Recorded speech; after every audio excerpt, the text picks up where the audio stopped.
A lot of people don't look at the facts too, in the sense they only look at the weaknesses and the bad points, saying, oh, it's only in the league, he never performs in Champions League. At the end of the day, he does get money to spend, but then so do so many other coaches that don't even perform. Pep Guardiola, the only time he's won the Champions League is with Messi in Barcelona. Other than that, Manchester City, how much money did they throw in, and countless amount of times he failed. But I feel like Conte doesn't get the appreciation he deserves, and I think he'll only start getting that till he starts performing in Europe, unfortunately.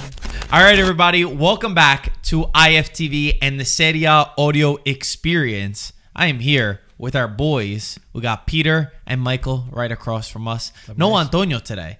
There will be people in the comment section. There will be a big debate in the comment section. Let me know which team you are on. There's some people who they say, I only watch when Antonio comes on. And there are some people who say, when Antonio's not there, it's better. I don't know. Are you going to take Antonio's qualities now that you're sitting in his seat? I don't know about that. What's his qualities? Bad opinions? Funny. Funny? Okay. Great singer. That definitely not. You don't think he's a good singer? No, I'm not going to take that quality. Oh, you're not going to take the quality. Yeah, what qualities would you take? What's a one quality you would take from Antonio if you could? His blissfulness. Like, he's so happy with nothing. You know, That's like actually true. He said with That's not a bad thing. He values. I think he meant that Milan's not winning anything. I think that's how he meant it. However you want to take it. I like Antonio's. He's charismatic. I think that's what you could say about him. Charismatic. I already have that quality. Right, Mike? Right, Mike? Anto's even more. He's high on life, that guy. Okay. If I speak about problems. No, so Michael and I, we have a very busy schedule today, later on. So that's why we couldn't do the night podcasts, which Antonio and my dad are not available for. We have not told them that we're not doing a podcast tonight. Yeah. If they find out, they're going to go crazy. Antonio's going to be pissed. But no one's even reached out. So, like, that's they true. should know that that Monday is a podcast night. Yeah. Peter reached out. You were the one that reached out. That's right. Because Peter cares. Peter's on the money. He If is. there's one thing about Peter, you should know it's that. Thank you. So there he is. And but we know why you're showing up.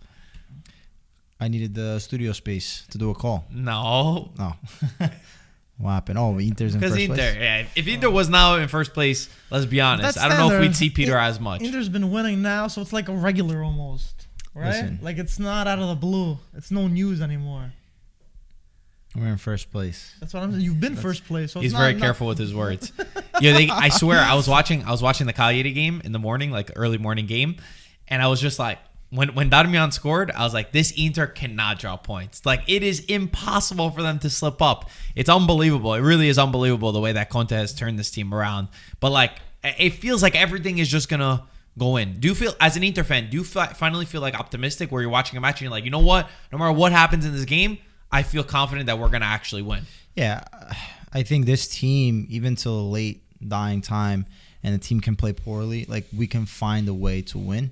And that's been something that we've lacked since the Mourinho days. Like, I remember when, you can watch that treble-winning team, and, they could even be down. And I remember the games that they were down. And you're like, listen, we'll still get this. If we score one, then that's all it takes, and we could just rebound. And this Inter team shows that. It has that willingness to not give up and to go for that win, or even when they make life difficult, versus Sassuolo, for example, where you're leading 1-0. Why stop playing? Why try to just narrow down and beat them on the counter? But listen, you have to accept certain things. That's Conte's style. It's always been. Even versus Cagliari, when Inter went up 1-0, they played a fantastic game. They were just unfortunate not to be able to score many goals. But Cagliari's goalkeeper played great. Cagliari has some good players. But they score 1-0. What does he do? He takes out Sensi and he takes out, who was it, Eriksson? Yeah. Both of them at the same time, and puts Gagliardini and Vecino to defend. And then the last 10 minutes, Inter are like struggling now. Cagliari's putting on the pressure, and because we're trying to like absorb the pressure, it changes the tempo of the game, instead of going after them, instead of going to win. I have one thing to say, and that's on IFTV. One of the main, who's one person that we talk about more than anybody? Conte, right? It's often brought up by the guy that usually sits right in front of me, Antonio, which I understand his points in some respects. I've also obviously been critical of Conte in certain aspects. Conte, for me, is one of the most underrated and probably one of the best league coaches in the world. I think that if you look at his resume, you can't deny that in the league, there are few, if any, coaches better than Antonio Conte. It is a proven fact at this point. Again, I've been critical of him in Europe. He has his faults. He has many faults, which I think if he fixed those things could make him into one of the best coaches, honestly. Because for me, still, I will say that, you have to do better in Europe to become one of those top coaches. When we talk about Klopp, Guardiola, Zidane, you have to have European success for sure. But his record in the leagues speaks for itself.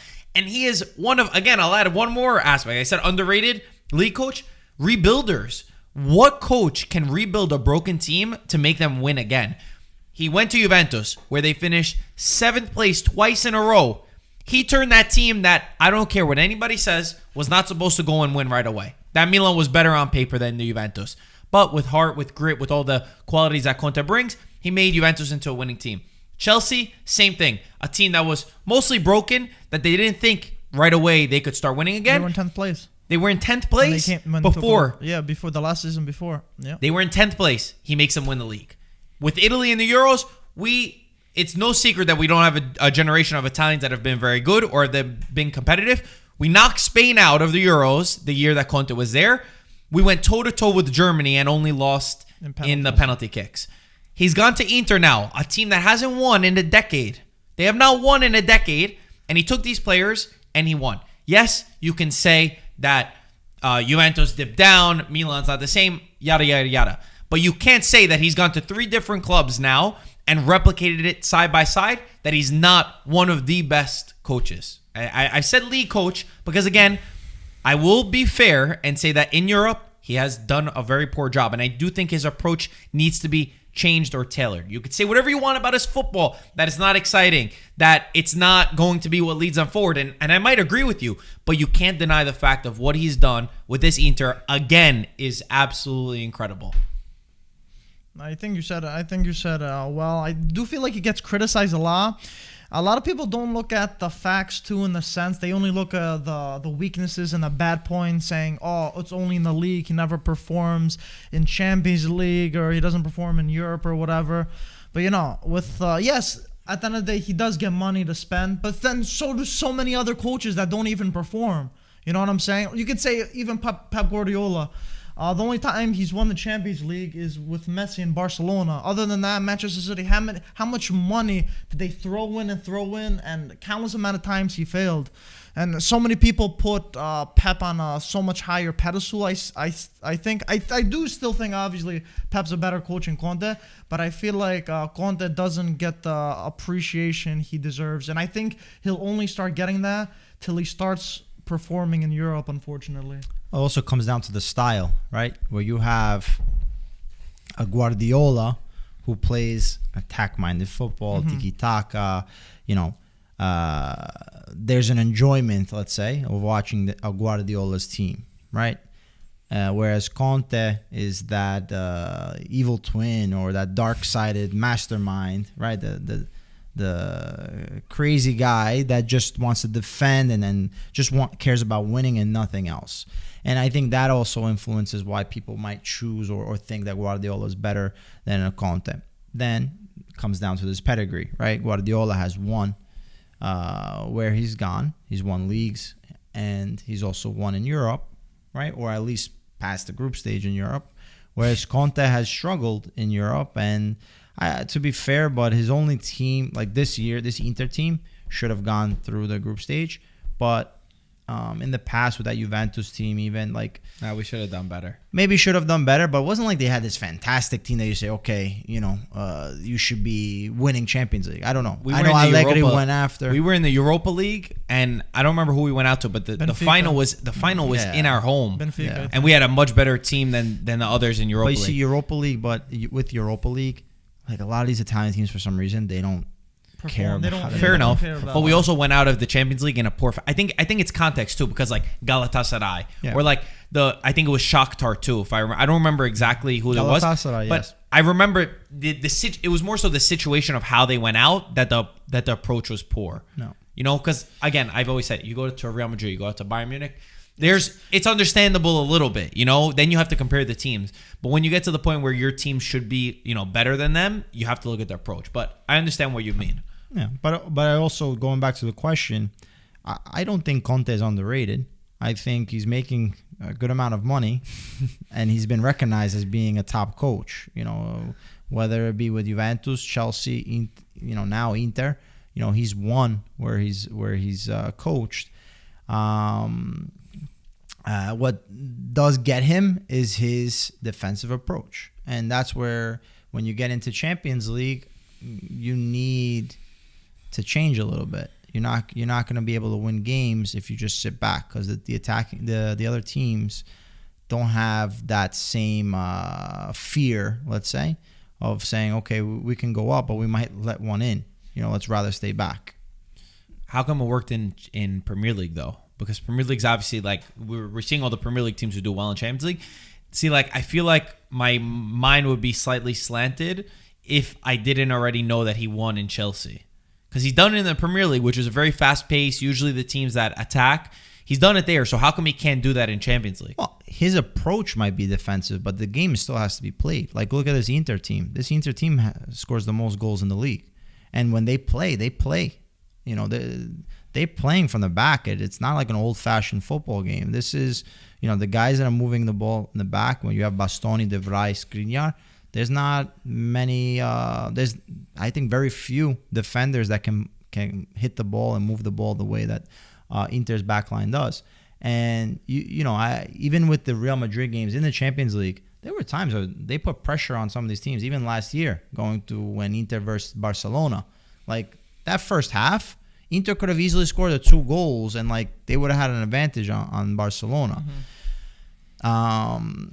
So they have the quality, and Conte has the ability to make this team play an attack-minded game. And he's even mentioned it, I think, in the last press conference, or maybe a couple before that, where he said, you know, we can play from the back and we can play enjoyable football, but when it comes down to winning, I want to play my style that I know is perfected, let's say, and we see it. 11 straight Serie A wins, Inter 11 points above Milan, and looking like they're going to be on the way to win the Scudetto. Always so scared to say. But my question is, how come this can be? How come he could have so much success? Because his success in leagues is ridiculous. It has to be up there with some of the best. I don't know percentages. I don't know the math on, you know, first season, this and that. But I'm sure it's up there. But how come he hasn't been able to replicate that in Europe, in Champions League? Champions is a whole nother beast, man. You have the home and away game. Because they're harder teams, I think. But are they harder teams when he goes to Premier League and wins? It's not even about the harder teams. It's just the game itself has that added pressure.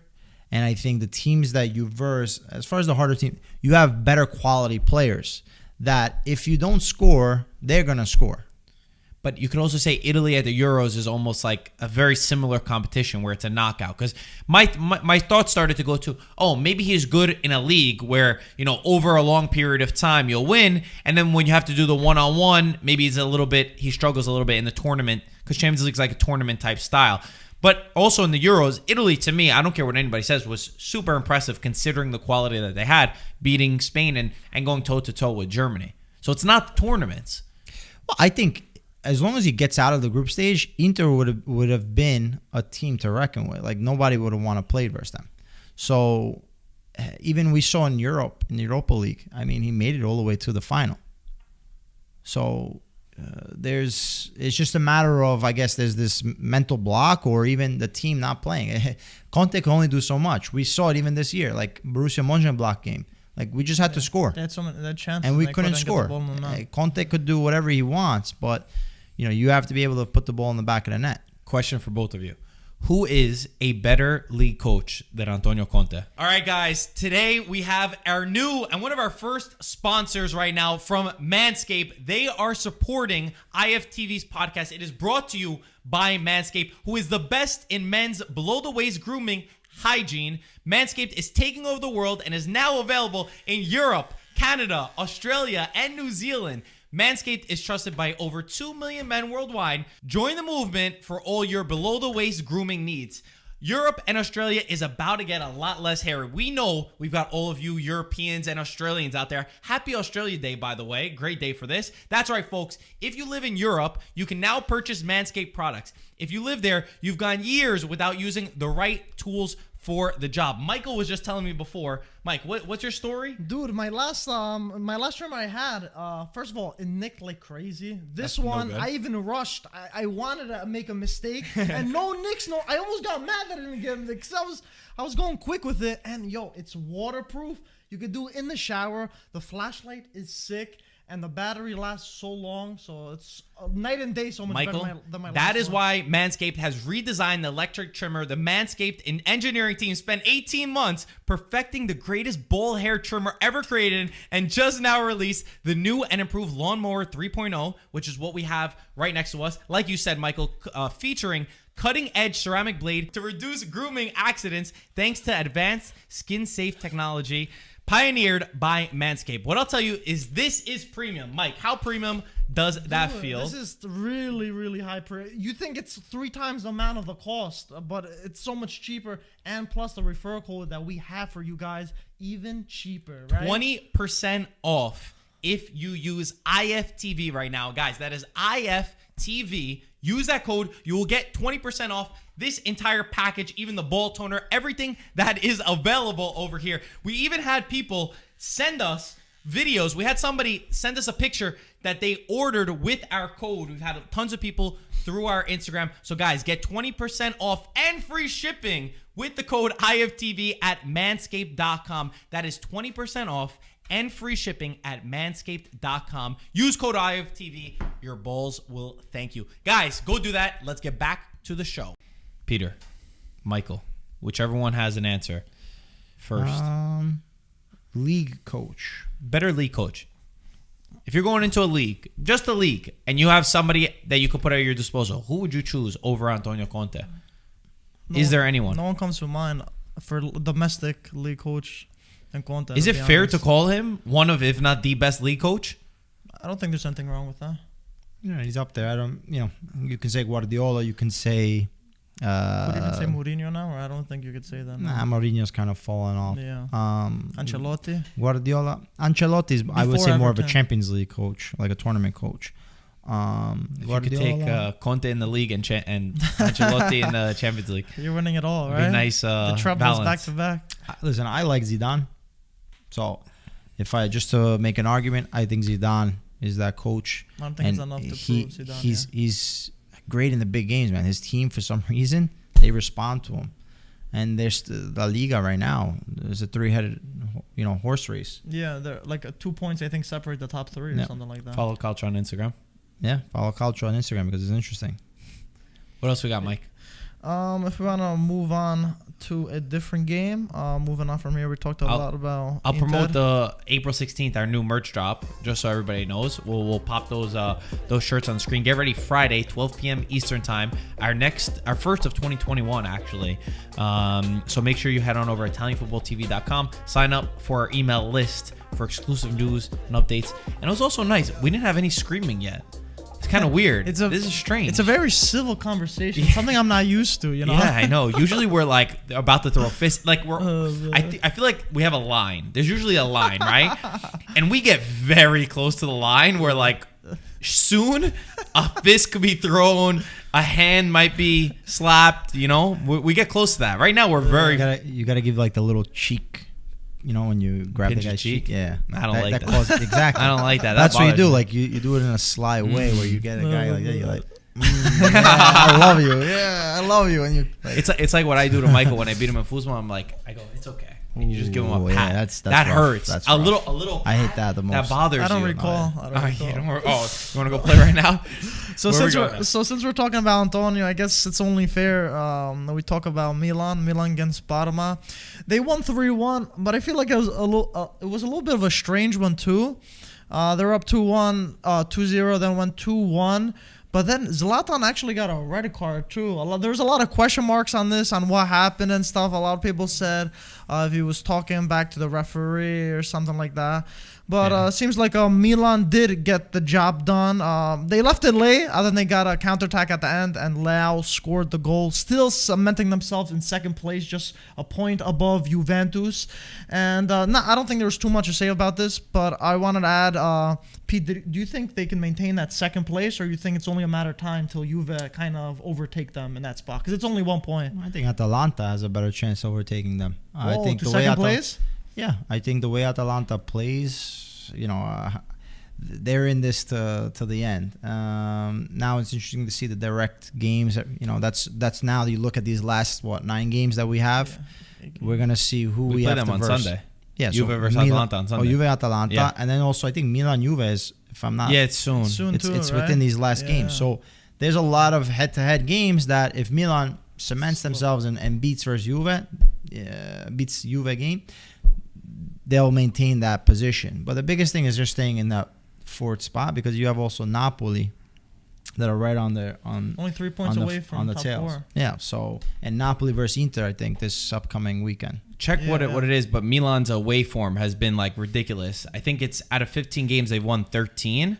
Which is pretty amazing for Milan. Again, Milan's doing everything right. This season is a massive success. I really don't care what anybody says. I'm tired of that narrative against them.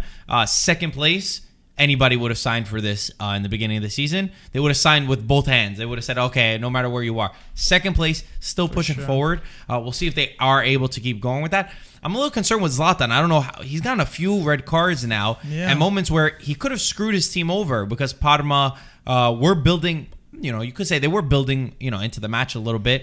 So I thought he risked a lot with his team. And if, again, saying something stupid, at the age that Zlatan's at, with the experience that he's at, for me, it's not wasn't smart by him. Supposedly there was a lost in translation. And I don't know. I think Milan are going to push to try to get that suspension taken off. But supposedly he said something else, and the referee interpreted or heard something different, and that's what caused him to get the red card. Did you see Rizzoli said that they're testing to have what we've been asking for, explanations to the rest of us fans, which would be perfect if they a review where they say, okay, this was decided because of this. They tell all of us, and then we could live in peace. There's more transparency for sure. A little bit important. Go through the topics that we have. I do want to also say, since it's Milan and since it's Antonio, as Mike gets the next topic. On Sunday, I went to the office with the new Campobasso ownership, the North 6 agency, and Antonio was there. We watched Campobasso. We had Campobasso on one screen. There was Juve 2. They won 4-0 Campobasso. They're still in first place with 5 points ahead, but Notaresco has a game in hand. I put Antonio on the spot. And I was like, Anta, why don't you teach everybody your song? I swear to you, all of them there, number one, they already knew the song. They were all already singing it. Antonio got so nervous to go up. It's the first time, Antonio, how he is. He's always talking big. He's always saying this and that. He was terrified to go and sing his song. He's like, no, don't put me on the spot. There's too many people. I'm nervous. I ended up pushing him to be able to do it. I was like, no, come on, you got to do it.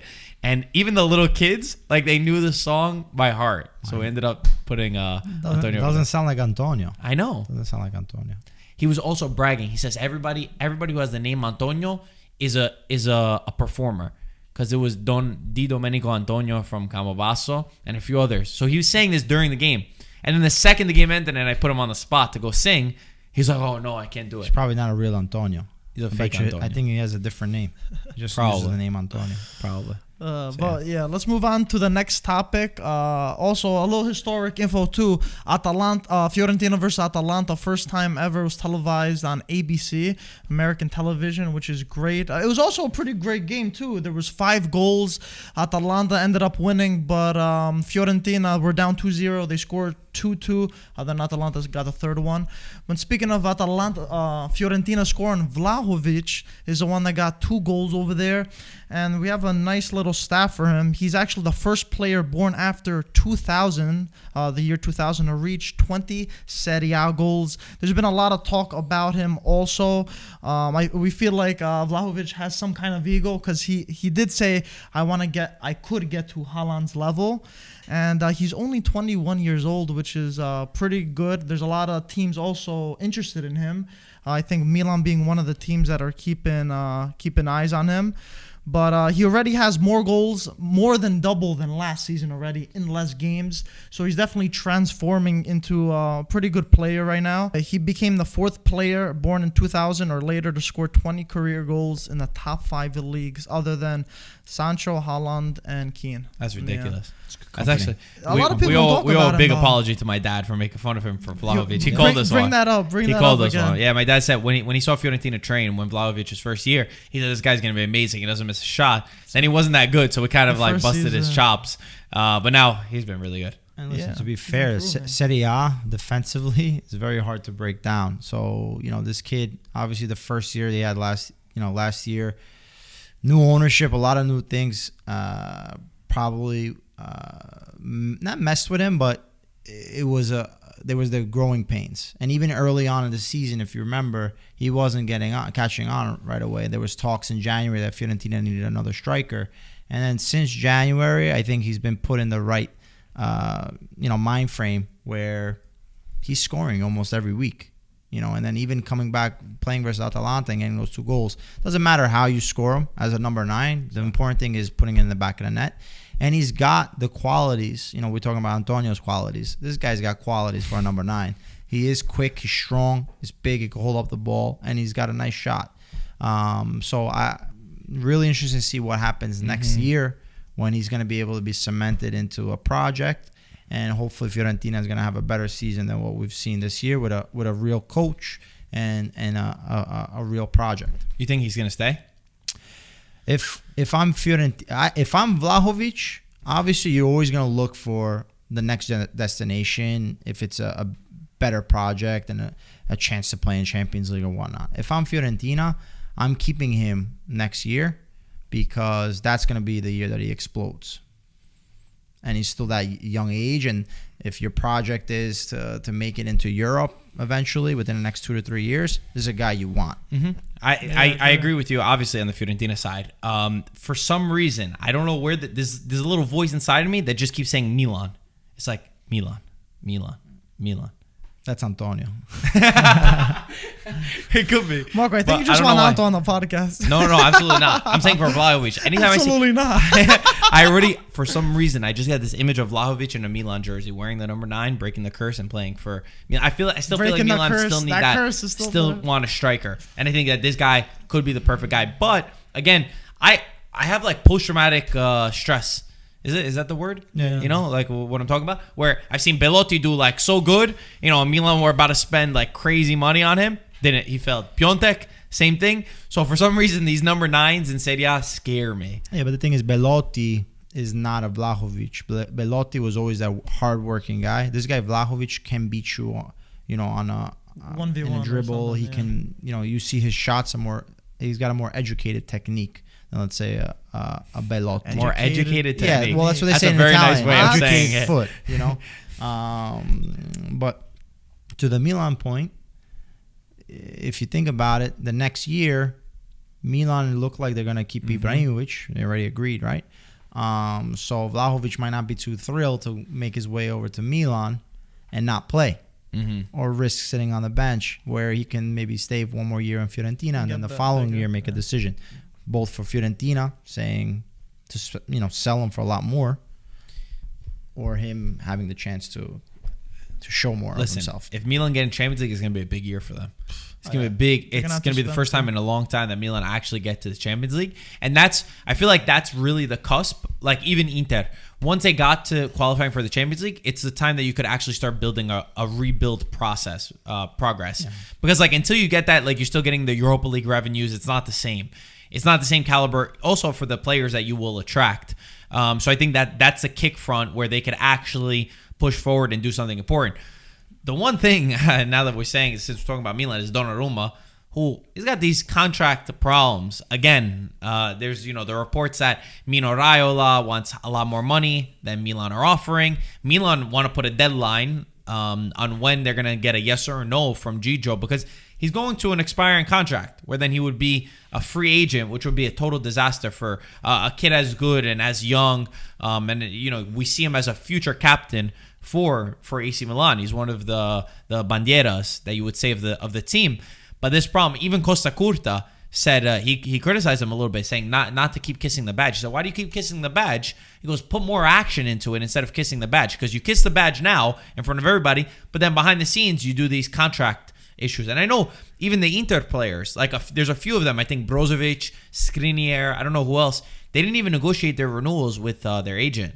And I know they're not as hot prospects as Gigio is, and when you get Mino Raiola in, it's a different scenario. But still, could be cause. Of course, we know how Mino's antics are. Yeah. We know what he does for his players. There was a whole Donnarumma case, just a few years ago, where then he got $6 million a year. He got his brother on a contract, and he stayed. Are we going to relive that whole entire saga? Because that summer was absolutely ridiculous. It's not what Milan need, going into this year. Yeah, well, it's hard when you deal with a guy like Mino. He knows what the market rate is, right? Exactly. And that's the hardest thing for Milan, because in Italy we know the salaries are not even close to what the salaries are in England, and what Mino could get for Donnarumma in Spain, or because he's going to attract the top clubs. So Milan have to make a decision. Do we, give him what we want, or give him close to what he wants? Or do we make a decision to go somewhere else? The only thing is, Donnarumma is a young guy that could be there for a long time, and he's a top goalkeeper. Antonio says he's number 1 in the world. I don't know if he's number 1, but he's definitely close, and he's in the top 5 for his age and for his capabilities. For his age, you can't deny that he's he's the top of his age. For sure. Probably under 25. I don't know if there's a keeper out there that's better than him. No, I think he's definitely up there. But I wanted to ask you guys: do you think this is just a bluff? Like if they just say no or just get close, or he gets Mino mad, do you think he's actually gonna? They're thinking about moving to a different club, or you think Gigio's gonna put his foot down and be like, "Listen, I don't care if we're not meeting that thing. I want to stay over here." I think if they didn't get Champions League this year, then it would be serious. I think it would be very serious. But I think that also, all the odds, all the cards are in the favor of Donnarumma. He's been one of the only bright spots in the past few years. He's building for the future. Any team in the world is going to want Gigio Donnarumma. So everything's going forward. Do I think Donnarumma would prefer to stay in Milan? Yeah, I think so. You're getting in Champions League. You're comfortable there. The fans love you. But at the end of the day, like he said, you're gonna do well almost anywhere that you go. So he wants to make sure that he's paid as a top player. I think in the end, Milan will pay him and he'll stay. But there is sort of a risk that it could go the other way. But I think with Champions League, it'll be fine. And it also comes down to the player himself. There's... look at Lukaku. Lukaku dropped Mino. Mino's arguably one of the best agents. Did he drop Mino? He dropped Mino. Really? Yeah, he switched. Who else dropped Mino? Insigne dropped Mino because he didn't like what he was doing. You're so in the end, Donnarumma is going to have the power and the decision to make. But I think Milan will come close to the number. They would get him. Also because if they risk losing him for free, it's gonna be worse off. So rather you buy him. You pay for what it is. You get a contract of 3-4 years, whatever the case might be. And then if you feel that you're not gonna be able to maintain him or it costs too much, then you could always look to put him on the transfer market. But number 1 goalkeeper like that, there's very few. Look at Buffon. Buffon with Juventus, I think every year gave maybe an extra 7 or so points to Juve. For sure. Like you said before about grabbing, how'd you grab Mike by the cheek? You don't know. Show me one more time. That's what Maldini's going to do to Donnarumma. He's like, hey, kid, Stop with that shit over there. You're renewing. You're staying here. Otherwise, Didn't Fossil like smack him in the back of the head when they renewed too? Mirabelli. What did I say? You said Fossil Belly. You did the No, I the did that. combination. No, I did that. Mirabelli was the I one did that smacked him. Oh, okay. I didn't know Fasone who was it like so I too just weak did it. looking to do it. Yeah. Mirabelli was the one. But guess what? It didn't matter. Exactly. He slapped He him, got but he his didn't money, slap any right? points. Where are we going next? What other topics we got? Yeah, so I want to go over. There's been some controversy in term with Cristiano Ronaldo this time, but he's been accused of something that he didn't really do. There was some news going around that Ronaldo threw the Juventus jersey after their last game that they played. But realistically, good thing Romeo Agresti was actually at the stadium, and he's one of the most reliable Juventus journalists out there, and he actually said that the ball boy asked for the jersey and he took it off and threw it at the ball boy, and a lot of people just assumed he threw it on the floor. So we always want there were so many rumors, and a lot of people were DMing us if this is true, if this is not true and stuff. So we always want to be sure to eliminate like the bad rumors and stuff like that, to keep that because there's always like stuff swirling around, whether it's true or not. There's always rumors like that. Gazzeta's newspaper front page was wild with saying what happened with this Ronaldo. Right? It's crazy. The Ronaldo news. Shout out to Romeo. He's a great friend, and he's always tries to do things the right way.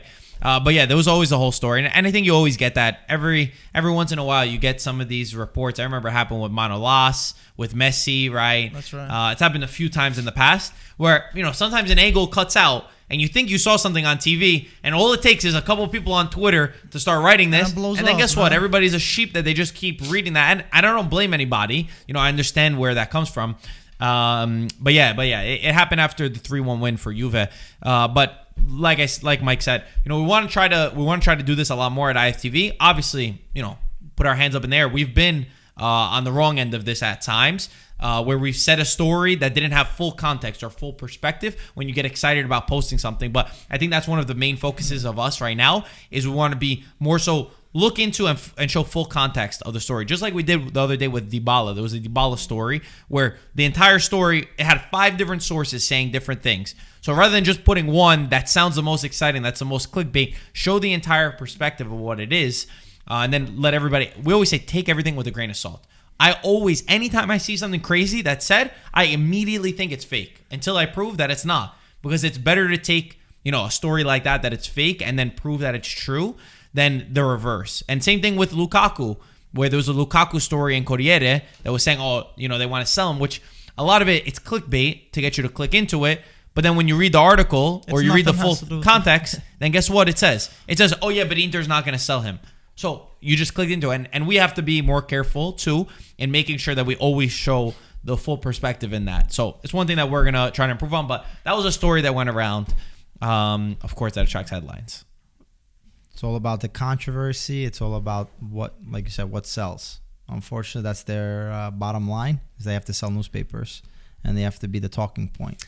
But at the same time, I think that there's an opportunity to also give the people what they want more too. Because I think everybody is getting scared with this fake news that's always going around. Like, that's a big topic, right? Yeah. So people don't know what to trust. So I think that if we could come in as the ones that you can trust, it could be like the niche in the market where it's like, okay, you know what? Everybody usually you want that, and you might still look at it, but then you go to, just like Fabrizio Romano, he's a perfect example. He never does like that kind of stuff. He's always way more reliable. Yeah, and then your brand gets built a lot more. Yeah, no, of course. Yeah. But I'm saying the newspapers, Yeah. when they're gonna look to sell, that's their the reason for it is to say, okay, we're gonna make this headline and we're gonna make this story. Let's see what happens. If we have enough sources, we'll piece it together. and if they don't have enough sources, they still piece it together in their own way. It's true. Juve won 3-1 against Genoa, a game that almost became rocky a little bit at the end after Scamacca scored a header. Weston McKennie, our boy, scored. He's got 6 goals in the league this year. He's a Juve midfielder with the most goals. It's his first time in Serie A. Juve obviously bought him. They took him on. We've been very adamant, and I think we all agree that he's been Juve's best midfielder. Probably one of the best midfielders of the past few years, too, I should add, on Juventus. And super consistent. I love also, obviously there was the whole controversy with the party, which, again, another thing that was overblown in my opinion. But guess what? You have everybody saying this. The only thing you could do in this position is perform. Gets an assist, gets a goal, and guess what? That's what everybody starts remembering. That's what everybody starts talking about. Look at Dybala last week, where Dybala scores. That's what you focus on. So I think that it's a good sign if you want to read into things in terms of see how does that cripple a player, because that shows their true character. Are they going to be able to overcome these humps in the future, or will anything that's said in the newspaper be able to affect the team? So I think so far for Juve, listen, they're fighting to stay in the top 4 right now. The goal is Champions League. I do feel like they'll get second place. I disagree with both of you who said Milan and Atalanta. I think Juve will get second place. That's just where I lay in the prediction. But that's really much how the season is going. See what happens. Follow the signs as to who you build on. Chiesa, again, phenomenal. Just phenomenal performances. See who you keep. See what coach is going to be for next season. See the positive players who have been able to perform despite all the negativity that's around them, and really build on top of that. That's how I'm looking at the final few games of the season. I mean, that's a good starting point, because I want to move on to Juventus still with Pirlo. Pirlo actually rated his performances so far as a coach as a 6.5, I believe. 6 out of 10. That's how which I found a little strange too. He critiqued himself. Do you guys agree with that rating so far? P, what do you think? You think he was honest, or you think it could have been more, could have been less? Yeah, I mean, listen, 6 is sufficient. I think Juventus making Champions League is sufficient enough. Scudetto, anything more than that, if he were to, win the Scudetto or get past what stage he's gone past in Champions League, then maybe a 7, 8 and on. This Juve team obviously is a lot of new faces, and Inter, if you want to say we're favorites, or we knew it was going to be a tougher battle this year compared to last year. So 6, yeah, that's fine. I have no issues with it. I agree with 6 actually too. I think 6 out of 10 is a very fair rating for him. I think obviously all Juve fans, they've been spoiled for the past 9 years where you think you're always going to win, but guess what? You're not always going to win. It's the normal cycle of football. It's the normal cycle of the way things goes. Eventually, you're not going to win every single year in a row. The more you win, the harder it becomes. I think it was Conte who said winning is hard. Continuing to win is even harder. So every year that they've had to double down on that was tough. So it was always going to be tough for Pirlo. I think he's starting to get a sense of the team. I mean, at least I hope, and I think that you've seen signs of it. I don't think, really, I think Inter was a better team, and I think they deservedly won the Scudetto because they were the best team overall. I think that even if you had Allegri, right, which everybody says, if you had Allegri, Juve would have won. I don't know about that. I wouldn't be so sure that if you have Allegri, you're going to go in and win the league. Maybe you would have done better. Maybe the gap would have been closer. You wouldn't have dropped as many points. But ultimately, I still think that Inter was the best team and Conte was the best coach for the year. So that's just to touch upon that. I agree with 6 out of 10. Okay, that's fair. Now moving on to we're talking about struggling now. I want to go to another team that I feel like is struggling compared to last season. Lazio got a clutch win against Verona with a Milinkovic-Savic header, and they won 1-0, keeping their Champions League hopes alive. But the person that I wanted to add that is struggling is Ciro Immobile. He hasn't scored since February 7th. 749 Serie A minutes. He hasn't scored. This is the current capocannoniere from last season. Now, guys, what is it him not playing well? Is his team not playing well? What's going on with Ciro Immobile? Because before the season started, I predicted him to get capocannoniere again. Yeah, and I don't know what the problem is. Because if we want to add something else, Luis Alberto still hasn't registered an assist this Serie A season. So maybe it's Pete, your boy. Yeah. Immobile. What do you think? My boy. Just picking your brain. For a striker, that's not unacceptable, man. It really is unacceptable because you haven't scored in literally 2 months. Your job is to put the ball in the back of the net as a number 9. And then the players that Lazio has, I understand Luis Alberto hasn't registered an assist, but there's a lot of players that are feeding you the ball, and if you're not scoring, there's a reason. Lazio is not look at, for example, look at Crotone, right, with Simi. Simi's scoring left and right. Like Well said. crazy. You know, That's a good you example. you know, and the team is not necessarily the best of teams. Bring him to the Italian national team. Yeah, there you go. So it's too streaky. You know, a lot of strikers are streaky. Like once they see the ball actually get in the back of net, they start scoring more. So maybe he needs some more penalties. You know, last year Lazio got a lot of penalties. So putting the ball in the back of the net got him that confidence. So if he was Got on him going. Milan, you're saying he would have more goals. Oh, forget it. Well, Anto would have went crazy on us if he was here. You know what I can't wait for? I can't wait because we've got AzzurriFanPhil coming on Sunday for the Inter versus Napoli match. And he is a big Immobile fan. He criticizes us all the time over here because we're not the biggest Immobile fan. I think it's fair to say none of us have stuck up for Immobile. For the Azzurri, for the at least. Azzurri For the at Azzurri. least. And that's where Phil always gives us shit for it on Twitter. But I think now we're going to have a nice banter to see between the two. Like, I want to see what he's going to come back out for this. Just watch the Northern Ireland game, and you explain for yourself. Let's save that. Let's save that for Sunday. Let's save it for Sunday when we tell him directly. Also, other guests that we're gonna have. We have a packed schedule this week. Actually, Tuesday tomorrow we're gonna be live for Champions League. We're gonna have Mike Labelle, who's coming for the game. He's gonna be PSG for the live stream, Good game. and we'll watch both games. And then on Wednesday, we've got Elijah who's coming. You probably seen like all his videos on Bleacher Report. He's hilarious. So he's coming for Liverpool, Real Madrid. So yeah, packed schedule, and we'll be live for those games. What else? We got any more topics? Or we're gonna just conclude? a couple more. Basically, Let's run through 'em we quick. want best wishes for Daniele De Rossi. We know that he got hospitalized due to COVID, but crazy. Sky Sport did say he's in stable condition. So best wishes to him. Hopefully he'll be out soon. We all know he's a warrior. His medic said that he's gonna be home soon. Yeah, he's doing better. Exactly. He's He's gonna be stable. discharged. That's crazy very though. Soon. It is. The it picture is. scared me when I saw that. The oxygen, But he still the had a air, smile, right? Underneath, I think you could still see he had a smile on his face. Of course. And still sticking on the Roma theme, Zaniolo pretty much confirmed that his goal is to come back for the World Cup for the Azzurri. And Mancini also said 70% chance he's most likely not going to play in the Euros, which is really heartbreaking because we had our hopes for him to see him in the Euros and him coming back, since we all know the Euros were pushed till this summer, which when it was last summer. We have enough good midfielders. I would not force it. No, not for just hoping that he'd be back is what I'm saying. No, not really. I didn't have hopes that he was going to be back. No, I didn't think so. The ACL, it takes a lot longer than people. The determinations are always get set back. Yeah, they try to rush it, which is not a smart idea. We have enough midfielders at our disposal. Guess what? Let the guy come on. Let him come back when he needs to come back. I was not expecting in my head, and it's also one thing that we were putting online. Like every time we put that Azzurri formation, we were never putting Zaniolo because we never thought he was going to come back. I know people were mad at us, like put him back, he's going to be back, but you don't rush, especially with the knees. You have to be even more careful. Very fragile. So very fragile. that's it. You let him be back for next season when he's fully healthy. Even if he comes back and he's slowly implemented, doesn't mean he can go and run off and go to the Euros with us. Yeah. Well said, Marco. One last thing before we end it off. Guys, usually hate when you see like an advertisement in a commercial, but I think the advertisement we did with Antonio for Manscaped, I'm not even saying because we did it.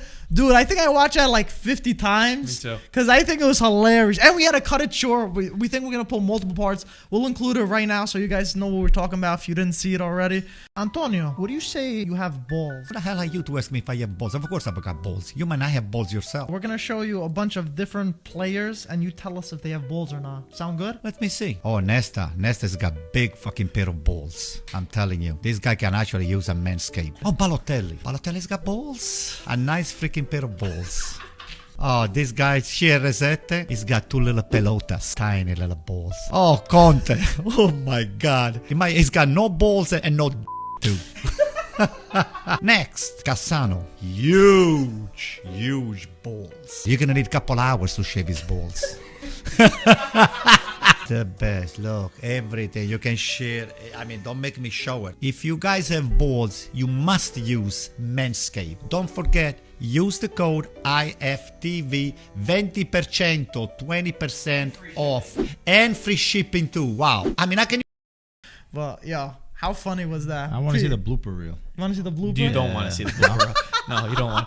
We asked him a lot more players. Let us know who you want to see in a part 2. We're gonna have a part 2 because we just asked him too many, and we thought Antonio was just gonna say like, "Oh yeah, he's got balls, he's got no balls." He was talking for an hour. He didn't stop talking. Hey, part 2, we should get him on a beach with his Manscaped Oh underwear. my gosh! talking about his who's got the balls, the Manscaped. Bro, even Balotelli's brother commented. Enough commented on it. Like he was cracking up. Yeah, he's like, this guy's too funny. Yeah, Bro, it was 60 seconds of video. The recording was 10 minutes. Oh my god. Like we're gonna have to put out a top. We're gonna have to put out a part 2. But too funny. He had so much fun doing that. I can imagine. I saw how he was talking about the little pelotas. He said that He's for ridiculous. Ronaldo. He's ridiculous. Let us know any names. Anybody else that you want to hear him say. We might have asked him already, and it might already be in the part 2. Yeah. But if there's a coach, a player, Anything really. related to culture. Oh, I forgot one name. Ventura. We didn't tell him Ventura. I don't want to bring Ventura up. Don't even give him any he might give a funny spotlight. reaction. Well, we did our strategy behind like asking him the questions was let's just throw everything and see What sticks. what's gonna stick with him. Like we didn't know who he was gonna go crazy for and who he was not What's his gonna. trigger? Yeah. Oh, I think we all knew who his biggest trigger was. Yeah. Love it. Yeah, we had to bleep him. We had to bleep him out because he got a little bit too wild. Yeah. At times he doesn't know exactly, but it was funny. It was all in good fun. At the end of the day, you can't take stuff too seriously. No. He's talking about performance. Yeah. I mean, we were talking about Listen, performance. Antonio went a little. In order to perform, you need to make sure that you take care of yourself That's and you true. manscape. Exactly. You know? Right. And you're gonna help all these fine young men out there that need to use a little Manscaped with, You're right, with a P. discount code, right? IFTV. for 20% off That's and Free shipping. And free free shipping. shipping. Sure. You get a lot. And you're slimming down, so now you're gonna manscape Oh, a little. It forget gets it. hot out. I got a 10. Ooh. Guys, watch out for your ladies over here. Got Mrs. Steal your girl. Steal your lady. But guys, I think we said everything. This is the most civil podcast that we had. It was incredible. Everyone agreed. We had arguments. If we didn't agree, we just basically talked over them. Kind of didn't politely. enjoy it. There wasn't enough fighting. Yeah, you guys want to go missing Antonio. You guys want to go play foosball? Oh, there's gonna pick up the be intensity. some fighting We'll for pick sure. up the intensity. But guys, thank you so much for tuning in. Like Marco said before, we're gonna have Mike, and then we're gonna have Elijah back-to-back Champions League live streams, and then we'll see you for the Roma game versus Ajax. April 16th. Hopefully they go through. Culture drop. Make sure That's you get your right. stuff. Guys, as always, thank you for watching. We'll talk to you soon. Ciao, guys. Ciao, guys.